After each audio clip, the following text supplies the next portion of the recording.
Alexandre Maurus, la double portion d'esprit. Sermon prononcé pour les funérailles de Raymond Gache, le 11 novembre 1665. Texte biblique, deuxième livre des Rois, chapitre 2, verset 9.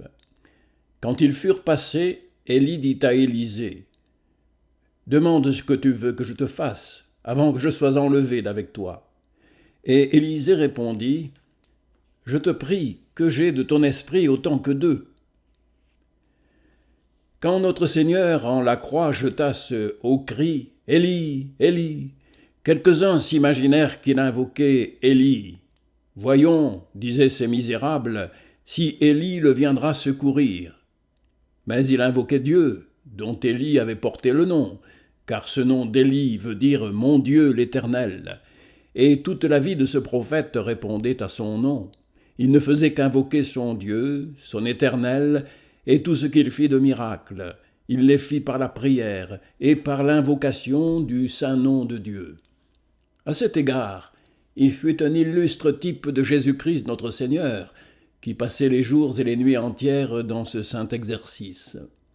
Mais non pas à ce seul égard, car premièrement, le Seigneur lui-même nous en fit remarquer un autre, lorsqu'il dit en l'Évangile que nul n'est prophète en son pays, et qu'encore qu'il y eut plusieurs veuves et plusieurs lépreux en Israël, Élie ne fut envoyé que vers la seule veuve de Sarepta, ni Élisée que vers Naaman le Syrien. Et parlant de Jean-Baptiste, son précurseur, ne dit-il pas « C'est Élie qui devait venir ?» quoique Jean-Baptiste n'ait jamais fait aucun miracle et qu'Élie en ait fait plusieurs. Car les miracles que ce prophète faisait en Israël préfiguraient ce que Jésus-Christ devait faire au monde. C'était comme autant de crayons des mystères de son évangile. Mais pour nous arrêter à ces deux, l'ascension triomphante du Seigneur sur une nuée ne fut-elle pas ombragée autrefois dans ce ravissement d'Élie au ciel en corps et en âme, dans un chariot de feu ? Et l'esprit dont ce prophète donna une double portion à son disciple en partant du monde, ne fut-il pas une belle, quoique imparfaite image de l'abondance de l'esprit que le Seigneur versa du ciel sur les apôtres 10 jours après son ascension ? J'ai dit quoique imparfaite, parce qu'au lieu que les portraits des peintres adoucissent et flattent et font voir le visage plus beau qu'il n'est, les figures des prophètes, au contraire, ont des défauts qui ne paraissent point en leur parfait original. Par exemple, Jésus-Christ a été fait semblable à nous en toutes choses, à la réserve du péché. Mais Élie, comme saint Jacques nous le fait remarquer expressément, était un homme comme nous, et cela sans réserve, sujet aux mêmes passions. Celui-ci n'a, comme Élisée, jamais ressuscité qu'un seul mort. Il ne donna son esprit qu'au seul Élisée, à part et sans témoin. Comme si notre Seigneur eût pris saint Pierre au désert, et là lui eût donné son esprit et toute la plénitude de sa puissance pour en faire à ses confrères la part qu'il voudrait. Au lieu que nous savons qu'étant monté en haut, il ouvrit le ciel tout autrement qu'Élie, et le ciel des cieux pour en faire descendre la grosse pluie de ses dons sur tous les hommes de son bon plaisir, sur ses serviteurs et sur ses servantes, et sur tous ses apôtres également, à la vue de tout Jérusalem et de toutes les nations. Mais la principale différence est en ce qu'Élie ne pria jamais Dieu que sur la terre. Au lieu que notre Seigneur le prie aujourd'hui encore, dans le ciel, suivant ce qu'il disait avant son départ, « Je prierai le Père, et il vous donnera le Consolateur. » Élie et tous les autres hommes ont eu cela de commun avec le soleil, qu'ils n'ont fait du bien à leurs disciples que pendant leur séjour en ce monde, comme cet astre glorieux qui ne nous fait sentir ni sa lumière ni sa chaleur, ni ses grands biens, que lorsqu'il est présent à nos yeux, mais dès qu'il s'éloigne ou qu'il se cache, il nous laisse dans la nuit et dans les ténèbres. Au contraire, notre grand soleil de justice, lorsqu'il éclairait ses disciples sur la terre, ne les enrichissait pas, ne les réjouissait pas, ne les comblait pas de ses grâces et de ses faveurs, ne les faisait pas croître, fructifier en toutes sortes de bonnes œuvres, ni à beaucoup près comme il l'a fait depuis qu'ils ne l'ont plus vu et qu'ils ne l'ont plus eu avec eux. Son éloignement et son absence leur est avantageuse parce que ce fut alors, et ce ne fut qu'alors qu'il leur envoya son esprit en une double portion à tous, et parce qu'il intercède pour nous là-haut éternellement. Au lieu qu'Élie donne un terme fort court à ses offres envers son serviteur et à son intercession pour lui envers Dieu sur la terre, il le donne par son départ du monde, comme vous venez de l'entendre. « Demande, lui dit-il, ce que tu veux que je fasse pour toi, avant que je sois enlevé d'avec toi. » Et Élisée répondit, « Je te prie que j'aie une double portion de ton esprit. » Toute la vie du chrétien doit être une continuelle imitation de Jésus-Christ. Quand je dis sa vie, j'entends sa religion, car la religion doit être l'âme de sa vie et la source de tous ses mouvements. C'est à quoi nous sommes prédestinés, dit saint Paul. À quoi ? À porter l'image de son Fils. Et il nous a laissé un modèle, dit saint Pierre. Pourquoi ? Afin que nous suivions ses traces. Mais il y a des vertus et des actions de ce Fils de Dieu qui sont inimitables, et cependant, ce sont celles que les hommes tâchent le plus de copier, comme ses miracles, sa satisfaction, son sacrifice. Il y en a d'autres qui nous sont proposées pour être les objets de notre imitation, et ce sont celles que nous méprisons. « Apprenez de moi, disait-il, non pas à guérir les malades ou à ressusciter les morts, mais à être débonnaire et humble de cœur. » Lisez la vie de ce saint qu'on invoque aujourd'hui, saint Martin.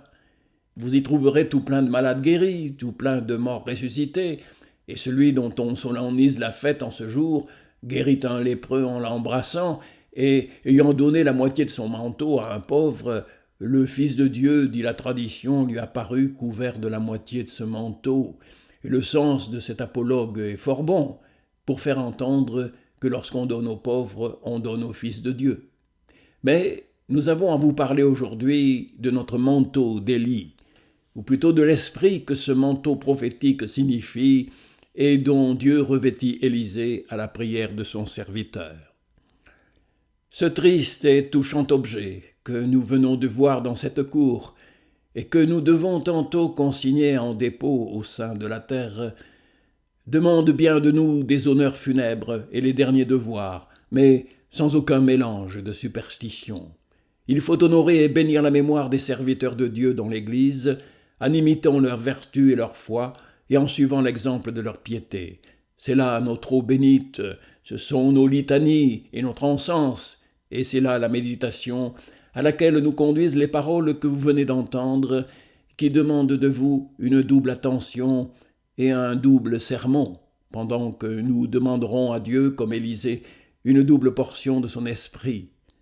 Entendre un double sermon, car le mort prêche bien mieux que le vivant. Nous prêchons dans ce temple, mais on prêche aussi à la cour, si vous ne le saviez. Et ce que le prophète royal disait des cieux, nous le pouvons bien dire de notre mort. Il n'y a point en lui de langage, ni de parole, toutefois sa voix est entendue. Et n'entendez-vous pas cette voix qui crie ? Toute chair est comme l'herbe, mais la parole de Dieu demeure éternellement. Aujourd'hui donc, vous voyez notre faible cri, secondé par cette forte voix. Attendrissez vos cœurs et pleurez votre perte. Nous aurons ici 2 points à considérer. Le premier, l'offre d'Élie. Le second, la demande d'Élisée. Dans l'offre d'Élie, il nous faudra considérer encore ces 2 points. La substance de l'offre, demande-moi ce que tu veux que je fasse pour toi, et la circonstance du temps, avant que je me départe de toi. Élie n'attend pas la demande d'Élisée. Son offre prévient la demande de son serviteur. Il connaissait sa retenue, sa pudeur et sa modestie. Je vois bien, dit-il, qu'il n'ose pas et qu'il craint de m'importuner. Il faut que j'aille au-devant de son désir et de son besoin. C'est là le caractère de la vraie charité, de n'attendre pas les prières ni les demandes, sachant que ce qu'on achète par des prières, on l'achète assez chèrement. C'est ainsi qu'Isaac appelle son fils pour le bénir. C'est ainsi que Jésus appela Matthieu et Zaché lorsqu'il n'y pensait pas. Et c'est ainsi qu'Élie, ayant appelé ci-devant Élisée à son service, il l'appelle de même à sa succession. Demande, dit-il, ce que tu veux que je fasse pour toi, quoi que ce soit. Il ne lui dit pas « J'ai quelque chose à te donner, tu seras légataire de mon testament, et je te lèguerai ce que je jugerai de plus propre pour toi. » Il le remet à son opinion, et quoi qu'il souhaite sans réserve, il se fait fort de l'obtenir. C'est le langage d'un vrai saint. Il ne ressemble pas à ces autres saints qui ne guérissent qu'une certaine maladie. Saint Roch, qui guérit la peste, ne saurait guérir la fièvre, ni la colique, ni la migraine. Chacun a son département. Mais Élie dit « Que veux-tu que je fasse généralement ?»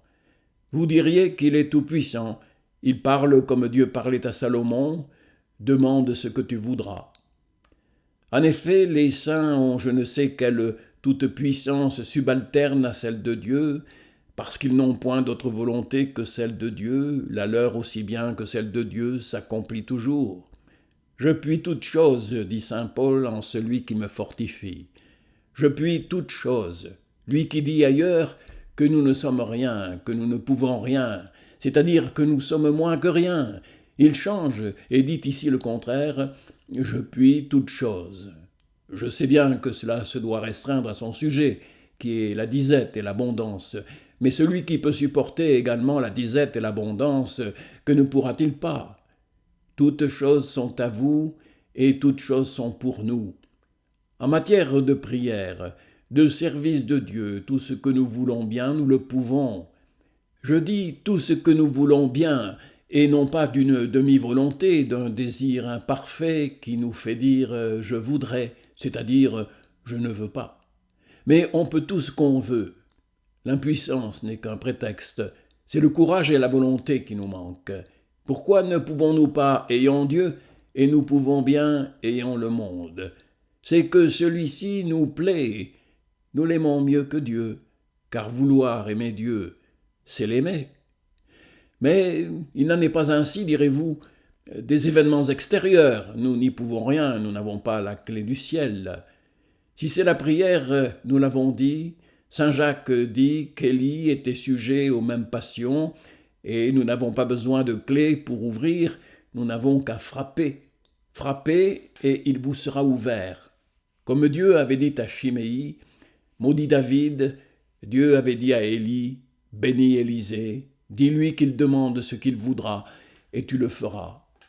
Rien n'est impossible à Dieu, et rien n'est impossible à la foi, parce que Dieu ne refuse rien à la foi.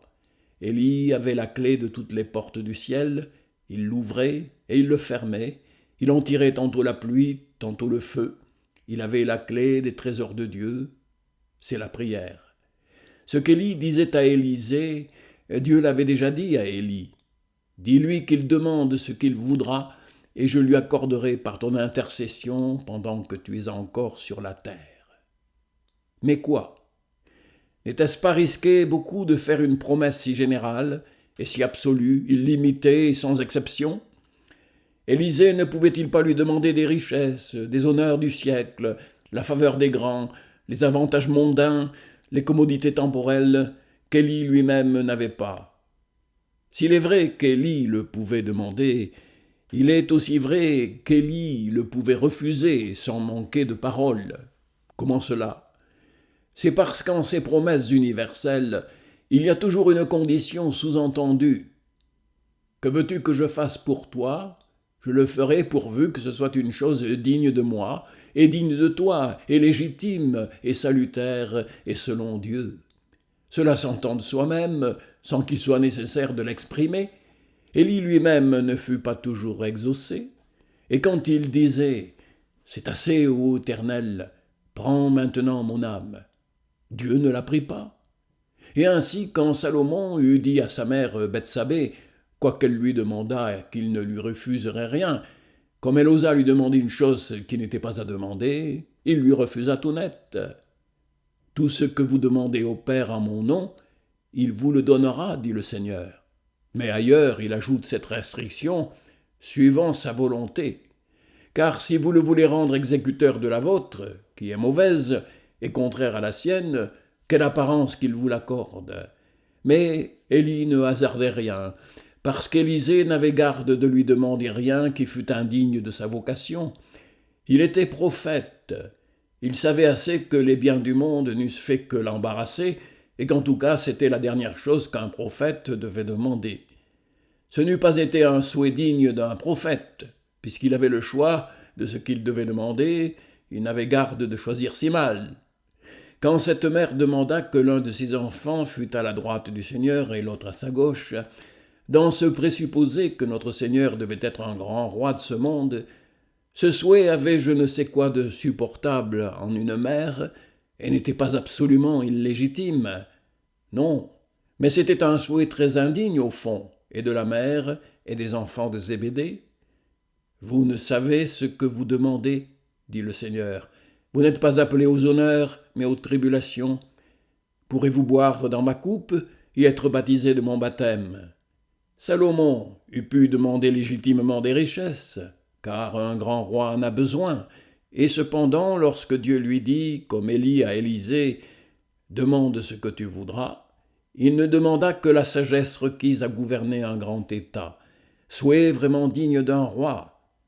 Combien fallait-il attendre qu'Élisée demandât des richesses, lui qui n'était pas roi, et qui n'avait besoin de demander que la richesse de l'esprit, comme en effet il en demanda pour former un souhait digne d'un prophète. Mais s'il eût eu à souhaiter des richesses ou de ces autres biens que le monde adore, il se fût bien mal adressé de s'adresser à Élie. Il fallait s'adresser plutôt au roi d'Israël ou au roi de Samarie, car ceux qui sont vêtus de drap d'or et de soie sont dans les cours des rois, et qui cherchent les honneurs et les grandeurs du monde doit tâcher d'acquérir leur faveur et non pas celle d'Élie le Tishbite au désert du Carmel. Avec quel front Élisée eût-il pu demander à Élie des biens qu'il faisait profession de fouler aux pieds?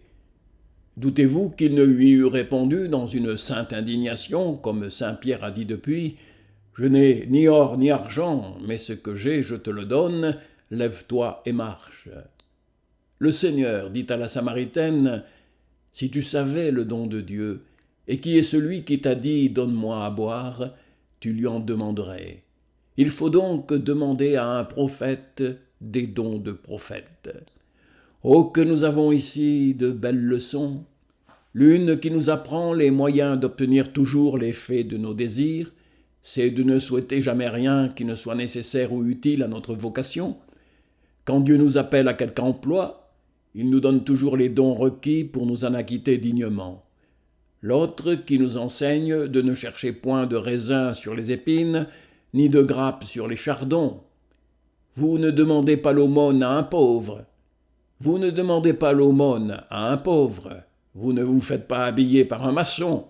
Pourquoi donc demander à un coutelier, à un tailleur, à un cordonnier des points de théologie et de controverse?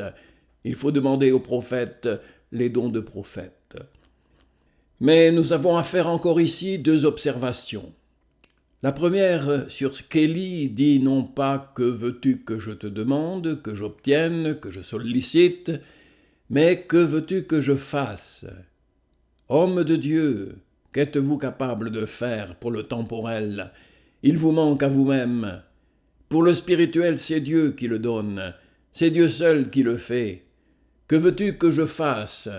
Ô admirable confiance en la faveur de Dieu, tout ce qu'il doit demander à Dieu, il le tient aussi certain que si la chose dépendait de lui, et s'il la faisait lui-même. Il le tient pour fait, et il parle de son intercession et de sa prière comme d'une réelle donation. Ainsi Jacob fut béni par Isaac en ces termes, « Que Dieu te donne de la rosée des cieux et de la graisse de la terre, et abondance de froment et de mou, et que tes frères soient tes serviteurs. » Isaac dit ensuite à Ésaü parlant de Jacob, « Voici, je l'ai fait ton seigneur, et je lui ai donné ses frères pour serviteurs, et je l'ai fourni de froment et de mou. » Il parle de sa bénédiction comme d'une collation actuelle des grâces qu'il lui souhaitait. En effet, les bénédictions et les prières des serviteurs de Dieu, et surtout ceux qui ont charge de bénir ses enfants en son nom, produisent toujours leurs effets et ne tombent jamais à terre. Comme pauvre, dit saint Paul, et toutefois enrichissant plusieurs, comme n'ayant rien, et toutefois possédant toutes choses. Comment donc? Par l'oraison, qui obtient et reçoit toutes sortes de biens de Dieu. L'oraison des pauvres est le pourvoyeur du riche. Ce pauvre dont tes reins te bénissent est ton serviteur. Tu reçois plus de lui que tu ne lui donnes. Les biens nous viennent quelquefois en dormant. Nous dormons, mais le pauvre veille et prie pour nous. L'autre observation est qu'Élie ne veut rien faire ni rien donner qu'à condition qu'on le lui demande. Demande, dit-il, ce que tu veux que je fasse, demande-moi et je te donnerai. Cherchez et vous trouverez, frappez et il vous sera ouvert, dit l'Évangile. Dieu ne donne rien sans qu'on le lui demande. Il en faut néanmoins accepter la grâce par laquelle nous lui demandons. C'est la seule chose qu'il donne sans être demandé, la grâce de le prier. Il nous donne celle-ci sans que nous la demandions. Mais après cela, il ne nous donne rien qu'à notre prière. C'était l'une des branches du pélagianisme que Dieu attendait nos prières pour nous donner sa grâce. Que dit là-dessus saint Augustin? La prière est un don de Dieu. C'est la foi dans sa soif et dans l'appétit. La faim et la soif de justice sont des dons de Dieu. Que dit le concile d'Orange? La grâce n'est pas conférée par l'invocation, mais la grâce elle-même fait que nous invoquons. L'oraison n'attire pas l'esprit, mais l'esprit forme l'oraison. L'enfant crie, il n'est donc pas mort. Il crie « Abba, Père ». Crier à Dieu, c'est être enfant de Dieu. Demander et désirer sa grâce, c'est l'avoir déjà. Il n'y a point de plus certaine marque qu'on la possède que le désir qu'on a de la posséder. Saint Paul, comme Chrysostome nous l'a fait remarquer, n'appelle pas l'accès que nous avons à Dieu une allée ou une venue, mais une introduction. Nous n'y allons pas de nous-mêmes, notre introducteur est le Saint-Esprit. Nous avons par un même esprit accès, ou plutôt introduction au Père. L'inspiration précède de la respiration. L'inspiration est de la grâce du Saint-Esprit, et la respiration est la prière du fidèle. Je demande pour recevoir, et quand j'ai reçu, je demande encore, et plus je bois, plus j'ai soif, dit saint Jérôme. Mais il y a le désir du don et le don du désir. Le désir du don est la prière, et le don du désir est le Saint-Esprit. Demandez et vous recevrez. Demandez, mais quand? Voici la différence. Quand je m'en serai allé, dit le Seigneur, alors je prierai le Père, et il vous enverra le Consolateur. Vous n'avez rien encore demandé au Père en mon nom, mais alors tout ce que vous demanderez vous sera fait. L'intercession du Seigneur commença par son départ du monde. Celle des saints finit sur la terre au point de leur départ. « Demande-moi, dit Élie, avant que je sois enlevé d'avec toi. » Circonstance du temps très notable, car en conscience, si l'opinion de Rome eût été reçue en Béthel et sur les bords du Jourdain où était Élysée, croyez-vous qu'il lui dit « Hâte-toi si tu as besoin de moi, n'attends pas à t'expliquer jusqu'à ce que je sois parti, car alors je n'aurai point de part à tout ce qui se passe sous le soleil.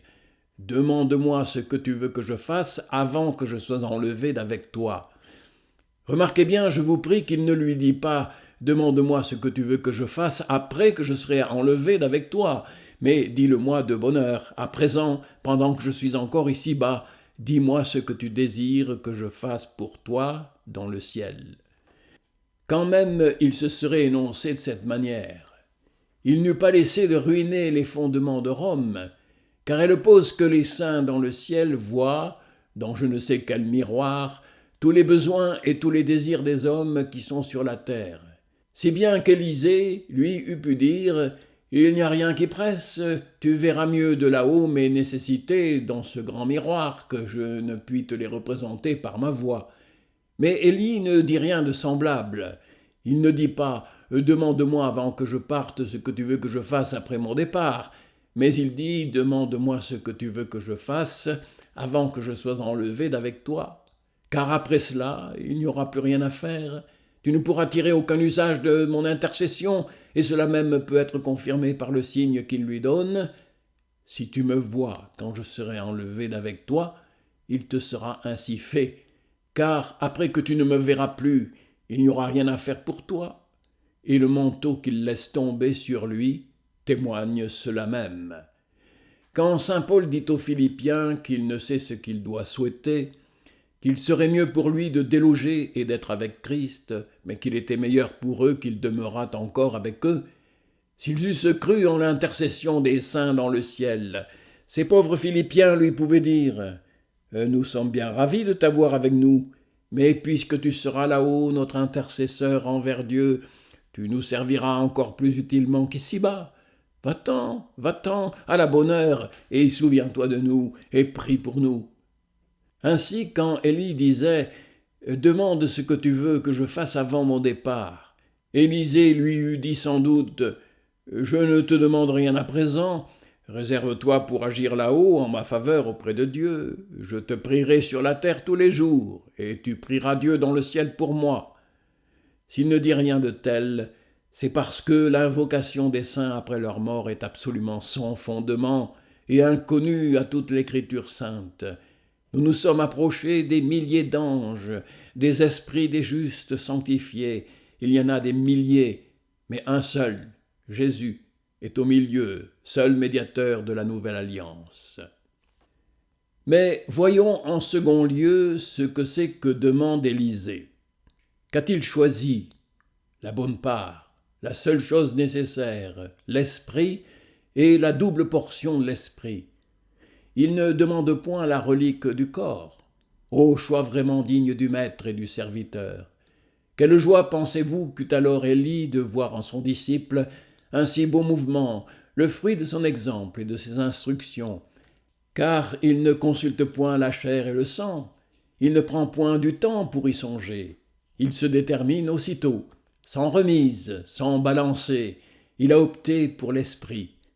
En effet, la seule délibération est criminelle, au choix de deux sujets aussi différents et inégaux que sont la nature et la grâce, la chair et l'esprit, la terre et le ciel. Mais hélas, combien y en a-t-il aujourd'hui parmi nous qui eussent fait un tout autre choix? L'un eût dit à Élie, « Toi qui ressuscites les morts, donne-moi le don de guérison et le moyen de prolonger la vie. » L'autre eût dit, « Apprends-moi à faire venir la famine et l'abondance sur le pays, et à faire en sorte que l'huile ne vienne point à défaillir dans la fiole, quoiqu'on en tire tous les jours. Ce seul secret m'enrichira. » D'autres n'eussent pas manqué de dire, sous prétexte de zèle, « Fais que nous ayons le pouvoir de nous défaire de nos ennemis et de faire tomber le feu du ciel, pour en faire mourir 50 en une seule fois, car ce sont là les 3 choses que les hommes désirent le plus naturellement. Parce que tu n'as point demandé ni une longue vie, ni des richesses pour toi-même, ni la mort de tes ennemis, dit l'Éternel au roi Salomon, après qu'il eut demandé la sagesse, l'esprit royal, comme Élisée demande ici la science, ou l'esprit prophétique. Il ne fait pas comme l'infâme Hérodias, qui demande à Hérode la tête de Jean-Baptiste, son ennemi, qui valait mieux en effet que la moitié d'un royaume. Mais il en fallait demander la conservation, ou l'esprit de Jean-Baptiste, comme la bonne Esther qui demande au roi Assuérus la délivrance de Mardochée et de la nation. Quand je dis l'esprit, je n'entends pas le savoir et l'éloquence, ni le bel esprit, ni l'esprit fort du monde, mais la lumière, la vertu et la grâce de l'Esprit de Dieu, qui est le meilleur et le plus excellent don de Dieu. Non, Dieu lui-même n'a rien de meilleur à donner à l'homme. C'est pourquoi vous voyez qu'Élisée désire d'abord ce grand objet. Faisons-en de même. Demandons à Dieu surtout son esprit, le meilleur de ses dons et le plus grand de tous. Car il n'en est pas de Dieu comme des hommes, qui nous accordent de petites grâces très volontiers, mais si vous en demandez de grandes, il recule et vous renvoie bien souvent et vous refuse plus d'une fois. Dieu, tout au contraire, nous refuse souvent les moindres de ses grâces, les commodités de la vie présente et les bénédictions temporelles. Il prend plaisir qu'on lui demande les plus grands dons, et il les communique si volontiers qu'il ne les refuse jamais et ne les reproche pas non plus. Mais qu'est-ce qui allume sitôt au cœur d'Élisée un si beau feu? Le feu du chariot d'Élie, je veux dire son départ prochain. il voyait que ce bon serviteur de Dieu quittait le monde sans regret, sans murmure, avec joie, avec parfaite consolation, parce que l'Esprit de Dieu le fortifiait. Il demande donc cet Esprit, afin qu'ayant achevé sa course, comme lui, il puisse sortir du monde avec les mêmes sentiments de la grâce et de la paix de Dieu. Pourquoi, dit-il, m'amuserais-je à demander ces autres biens qui ne servent de rien à l'heure de la mort ? Regardez d'un côté ce mondain en son lit de mort, au milieu de ses honneurs et de son opulence, qui ne peut se résoudre à quitter ses possessions, et vous serez contraint de dire comme le sage « Ô mort, combien est ta mémoire amère !» Et de l'autre côté, représentez-vous un fidèle serviteur de Dieu, triomphant de la mort, et se réjouissant de la voir, et lui disant « Ô mort, où est ta victoire ?» L'Esprit de Dieu qui remplit son cœur, faisant luire au travers de ce tabernacle qui s'en va se démonter, comme le soleil quand il se couche, ses plus doux et ses plus beaux rayons, en exhortation, en patience, en foi, en affermissement de ceux qui l'écoutent. Et vous direz « Ô Dieu, donne-nous l'esprit de ton serviteur, accorde-nous une semblable issue. Le moindre rayon de cet esprit vaut mieux infiniment que les royaumes du monde avec toute leur gloire. » Quand vous considérez Élie dans le désert ou sur la croupe du mont Carmel, fuyant la persécution, et tout d'un temps les prophètes de Baal qui piaffent dans la cour d'Akab et de Jézabel, vous serez peut-être tenté de faire un mauvais choix. Mais voyez comme ces gens-là meurent et comme Élie est mort. Ceux-là mangeaient et rongeaient des chiens, et celui-ci ravi dans un char de triomphe au ciel, et vous avouerez que la pourpre et l'écarlate et toute la braverie du monde ne vaut pas le manteau de poil de chameau d'Élie. Bien loin d'entrer en comparaison avec la moindre des grâces de cet esprit, dont Élisée souhaitait une haute mesure, une double portion, comme si ce n'était pas assez de souhaiter une portion égale à celle d'Élie, il en demande deux. Quelle avidité, quelle gloutonnerie, pour ainsi dire. Il en veut plus que son aîné, il en veut savoir plus que son maître. Ô émulation, ô envie, dira quelqu'un d'entre les serviteurs de Dieu. D'où vient cet orgueil et cette ambition à un homme qu'Élie tira de la charrue ? Mais voyons premièrement quelle est la nature du don qu'il demande, et nous l'avons déjà fait voir que c'était des dons spirituels. On n'en saurait souhaiter une trop haute mesure de ceux-ci. C'est peu de n'en souhaiter qu'une double portion, il les faut souhaiter sans mesure. Ici, l'excès est louable et la médiocrité vicieuse. Convoitez, dit saint Paul, les plus excellents dons. Ô sainte convoitise, ô juste avarice, ô belle ambition, mais aussi rare qu'elle est belle. Salomon a bien dit « Ne me donne ni pauvreté ni richesse », mais il n'a pas dit « Ne me donne ni sagesse ni folie ». Il a souhaité les richesses par mesure et la sagesse en abondance. Mais nous prenons le contre-pied du sage. Nous nous contentons d'une basse mesure des dons spirituels, mais des biens du monde, nous en voulons une double portion, la nôtre et celle du prochain. Élisée demande une double portion, mais de quoi ? De l'esprit, la piété avec contentement d'esprit pour les choses du monde. Mais pour les choses de Dieu, jamais elle n'est satisfaite, jamais elle ne dit « c'est assez ». Elle est insatiable, toujours fertile en nouveaux désirs, toujours ardente à négocier et à faire valoir les talents du ciel, mesure entassée, comble et regorgeant dans son sein. Non seulement les pieds, Seigneur, disait saint Pierre, mais aussi les mains et la tête, ô ardeur céleste, ô admirable zèle.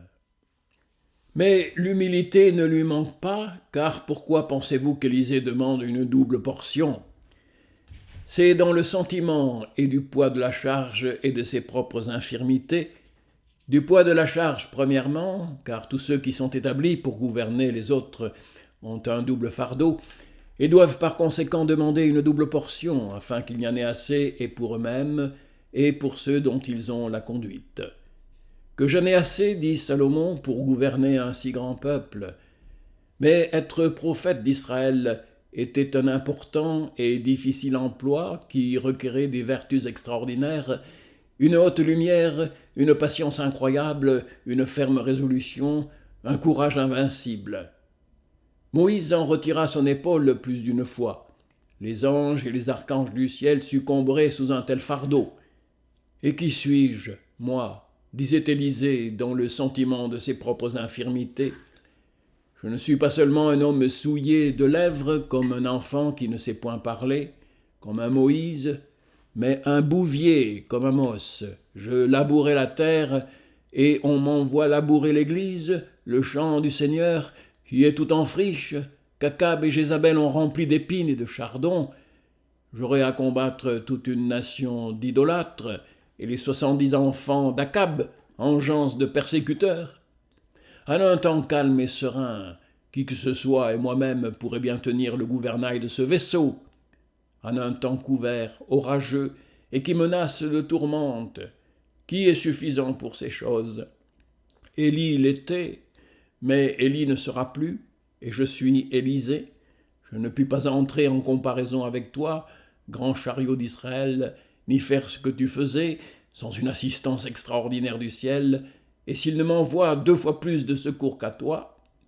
Vous voyez donc bien qu'au lieu d'être envieux d'Élie, ou de s'élever au-dessus de lui, non seulement il fait honneur à sa discipline, se rendant imitateur des merveilleux efforts de son zèle, mais encore qu'il fait indirectement son éloge lorsqu'il reconnaît qu'il ne saurait suppléer, à l'absence d'un tel maître, si ce n'est qu'il obtienne par son moyen une grâce qui supplée à tous ses défauts.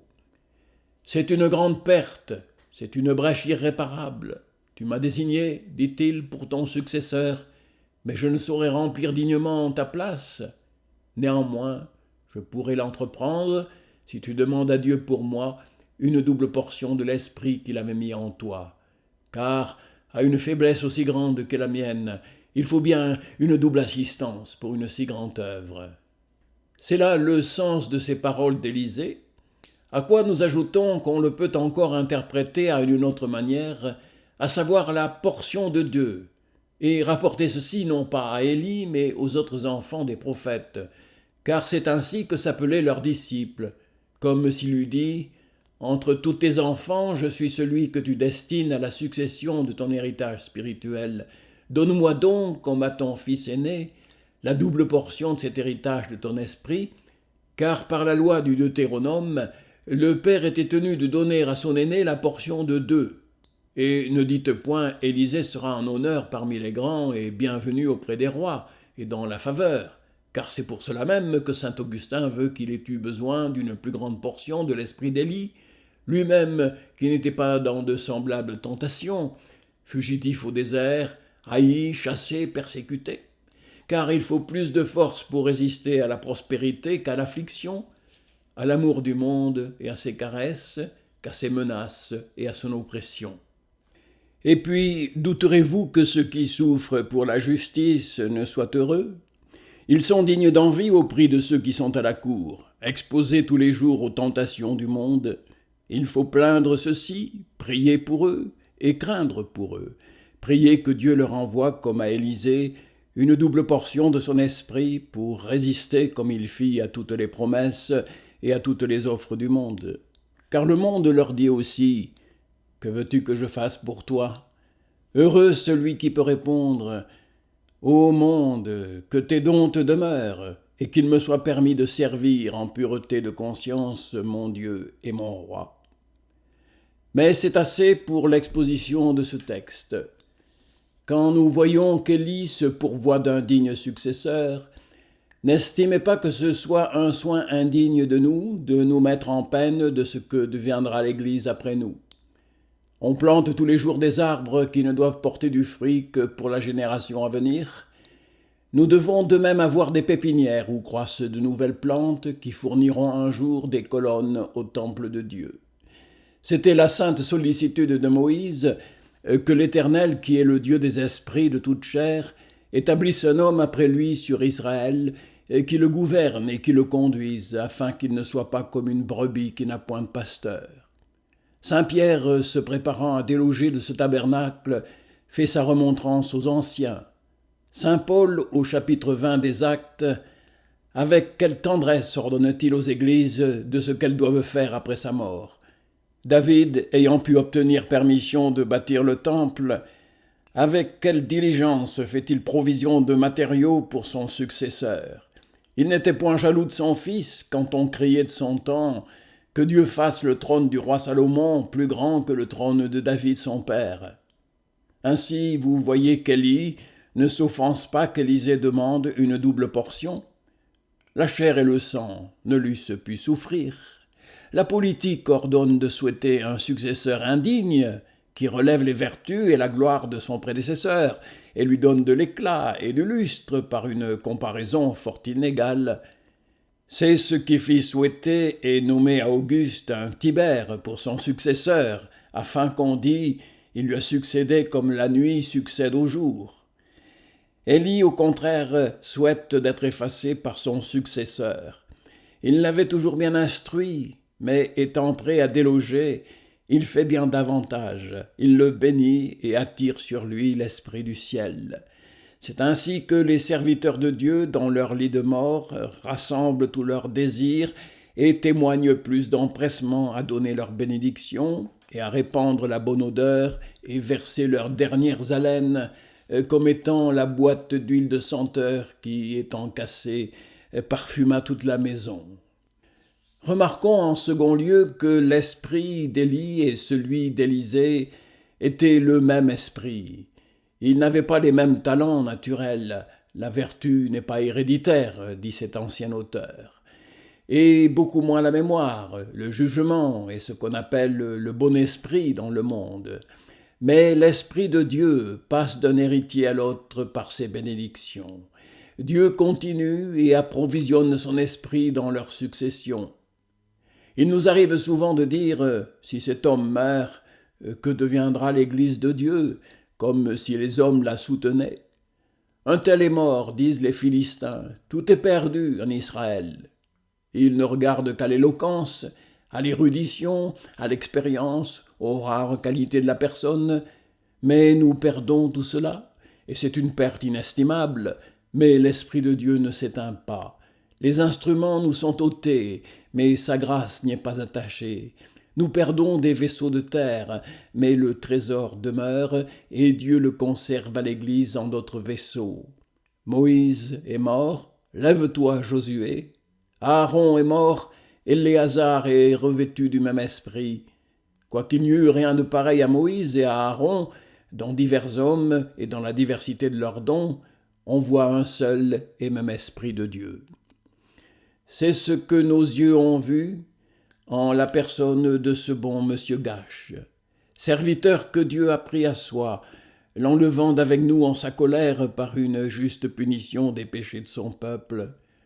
Ô Dieu, qu'avons-nous fait que tu nous châties si rudement, et que tu nous ôtes nos flambeaux en un temps où nous en avons tant besoin, dans les ténèbres de ce siècle. Ton Église a si peu de tels instruments, que la perte en est irréparable si ta providence ne se déploie extraordinairement en notre faveur. Qu'il est heureux d'être hors du danger, de voir les maux qui nous menacent, et dont ce funeste coup qui nous l'a ravi n'est qu'un présage trop assuré. Qu'il est heureux de se reposer de ses travaux de si bonne heure et d'avoir obtenu la couronne au milieu de la course. Qu'il est heureux et plus digne d'envie que de compassion d'être recueilli dans le sein de notre Sauveur en paix, suivant sa parole, et de n'avoir pas été emporté dans le ciel par un tourbillon, mais d'avoir eu le temps et le loisir de bénir plusieurs Élysées. Filles de Jérusalem, ne pleurez point sur lui, mais sur vous-même, et sur nous qui restons engagés dans les détours et les horreurs de ce désert, dans de si tristes et fâcheux combats.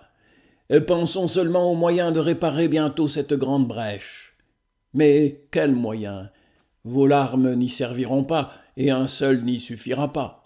Elle est trop grande, il nous y faut contribuer tous. Et nous, premièrement, ces compagnons d'œuvre, devrons rallier nos forces et redoubler notre vigueur, chacun à sa proportion. Mais vous devez nous y aider, peuple fidèle, non seulement par vos prières et par vos vœux, en ne surchargeant point vos pasteurs et priant Dieu pour eux, car vous en aurez tout le profit, quand vous ferez du bien à la nourrice, l'enfant s'en portera mieux, mais encore en prenant occasion de cette perte si touchante, de demander à Dieu de nouvelles forces et de nouvelles grâces pour votre sanctification et votre affermissement en la foi. Car comme en une ville assiégée, quand l'ennemi a fait une grande ouverture en la muraille, on ne se contente pas d'appeler des architectes ou des maçons, mais tout y accourt à l'envi, jusqu'aux femmes et aux enfants de toutes conditions et de tout sexe.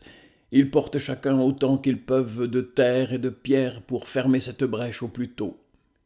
Il faut de même, si nous voulons réparer cette brèche qui vient de nous être faite, de peur que les filles des Philistins ne s'en réjouissent, que notre peuple se rallie et se fortifie au lieu de s'affliger et de perdre courage, pour faire luire ses bonnes œuvres comme autant de nouveaux rayons de charité, de zèle, de persévérance en la foi, comme autant de fruits de la doctrine qu'il nous a prêchée. Car comme saint Paul disait que la parole de Dieu n'est point liée lorsqu'il est prisonnier, nous pouvons dire que la parole de Dieu n'est pas morte. Il est vrai que vous ne verrez plus celui qui vous l'annonçait si fidèlement. Vous ne le verrez plus montant et grimpant sur cette chair comme sur une montagne et se guindant avec 1000 peines par un généreux effort, d'un zèle qu'il avait pour votre édification, lors même que sa santé ne semblait pas le lui permettre. Il n'y avait point de douleur ni d'incommodité qui l'arrêtât. De jour le hâle le consumait, et de nuit la gelée, et son sommeil fuyait de ses yeux. Il s'employait tout au service de ce troupeau, mais il n'en sentait rien parce qu'il l'aimait, et quelques-uns qui parlent selon l'homme croient que cette ardente sollicitude peut avoir abrégé ses jours.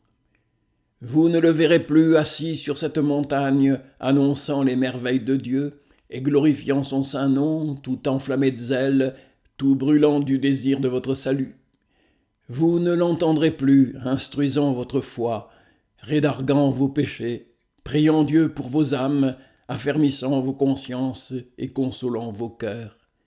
Il ne tiendra pourtant qu'à vous de le faire vivre encore, oui, de le faire vivre au milieu de vous.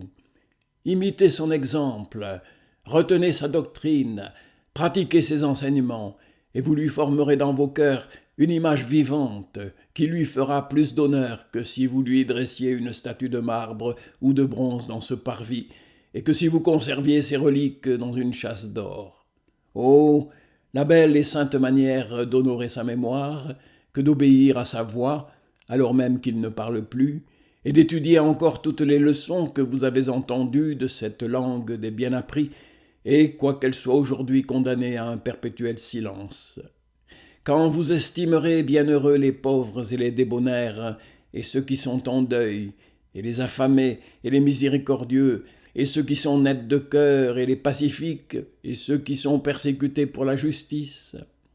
Quand vous serez le sel de la terre, la lumière du monde, quand vous ferez luire vos bonnes œuvres devant les hommes, afin qu'ils glorifient votre Père qui est aux cieux, quand vous ferez abonder votre justice au-dessus de celle des scribes et des pharisiens, quand vous irez vous réconcilier avec votre frère avant que d'offrir votre offrande à l'autel, quand vous arracherez votre œil droit et couperez votre main droite pour sauver tout le corps, quand vous ne jurerez point du tout, ni par le ciel ni par la terre, quand votre parole sera entendue ou non, quand vous donnerez à celui qui vous demande, quand vous ne refuserez point à celui qui veut emprunter de vous, quand vous aimerez vos ennemis, quand vous bénirez ceux qui vous maudissent, et quand vous prierez pour ceux qui vous persécutent, pour être parfait comme votre Père qui est aux cieux est parfait, quand vous éviterez de faire votre aumône devant les hommes, quand vous ne ferez point sonner la trompette comme font les hypocrites pour être honorés des hommes, car ce fut ici le dernier son de trompette de ce héros de Dieu, s'il vous en souvient,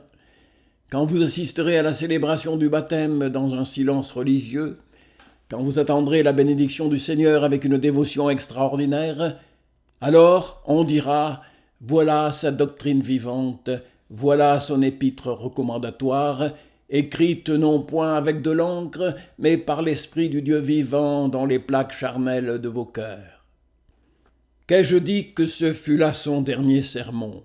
Il en a bien fait d'autres depuis, non pas en ce lieu, mais en son lit, et ceux qui ont recueilli les derniers accents de sa voix mourante le savent, et nous-mêmes nous sommes témoins qu'il est mort comme il a vécu, toujours invoquant le nom de son Dieu, et nous protestant qu'il mourait en la même foi qu'il croyait seul et véritable, comme il l'avait toujours enseigné sans varier. Ô sceau de l'adoption de Dieu, ô caillou blanc, ô manne cachée, ô témoignage authentique de la vérité céleste. Un seul homme qui meurt dans ses sentiments vous doit plus édifier que ne nous scandalisent 1000 hommes et 1000 femmes qui nous abandonnent, s'il y en avait autant. Mais le nombre n'en est pas fort grand, par la grâce de Dieu, et le compte en est bientôt fait, car nous en voyons assez la raison, et il ne faut pas être fort subtil pour l'apercevoir. Mais qu'un homme éclairé, qui n'a rien gagné à suivre Jésus-Christ que des maladies, des injures et des opprobres, persiste dans une profession haïe du monde, bien qu'en la renonçant il fût assuré d'avoir le monde de son côté, qu'il la retienne constamment jusqu'au dernier de ses soupirs, et qu'étant sur le point de comparaître devant le souverain tribunal qui le doit juger, il crie qu'il veut être jugé selon la parole qu'il a prêchée, seul céleste, seul orthodoxe, seul véritable. Ce seul exemple nous doit servir de rempart contre la tentation et de contrepoids à tout le scandale que vous pourrez donner ceux qui nous quittent parce qu'ils aiment le présent siècle. Nous ne canonisons personne. Nous savons qu'il n'était pas parfait comme il est à présent. Il avait des défauts et il l'a reconnu, et il n'y a personne qui n'en ait. L'Antiquité n'a point de tête plus vénérable que celle de Justin martyr. Mais il donnait à tous et la colombe prédominait en lui. Comme il est malaisé que ce mélange du serpent et de la colombe soit si juste que l'un ou l'autre l'emporte. Mais ses défauts étaient meilleurs que les vertus de plusieurs autres. Mauvais effet d'une bonne cause, les ruisseaux étaient troubles et la source pure. Jacob lui-même, notre père, a été boiteux, mais il n'a pas laissé d'être vainqueur, et vainqueur de Dieu et d'emporter sa bénédiction. Au nom de Dieu, mes frères très honorés, nous qui restons, à qui le grand âge, les grands travaux ou la faible complexion et la santé chancelante ne permet pas de s'assurer d'une longue vie, mettons à profit ce grand et touchant exemple de la fragilité humaine que nous voyons devant nos yeux. Unissons-nous de plus en plus au service de Dieu et portons son arche d'un même cœur et d'une même épaule pour l'amour de ce frère que nous allons porter en terre, qui nous en conjure. Aimons-nous, embrassons-nous et de bonne foi renonçons à tous les mouvements de la chair et du sang. N'entendez-vous pas la voix qui crie « Nous portons ce trésor en des vaisseaux de terre, aimez-vous l'un l'autre, aimez-vous l'un l'autre. » Ô Seigneur Jésus, Fils du Dieu vivant et notre grand Élie, qui est là-haut à la dextre du Père, d'où tu répands tes bénédictions et d'où tu donnes tes dons aux hommes pour l'assemblage des saints, pour l'œuvre du ministère, pour l'édification de ton corps. Bénis tous tes Élysées, bénis tous tes serviteurs, tous tes enfants, bénis la maison d'Aaron et la maison d'Israël. Donne-nous de combattre le bon combat et de garder la foi, afin que quand le tourbillon de la nuée viendra, car il viendra, il nous élève dans le ciel avec toi, pour y recevoir de ta main le manteau de ta gloire, la couronne incorruptible que tu as promise à tous ceux qui auront aimé ta bienheureuse apparition. Amen.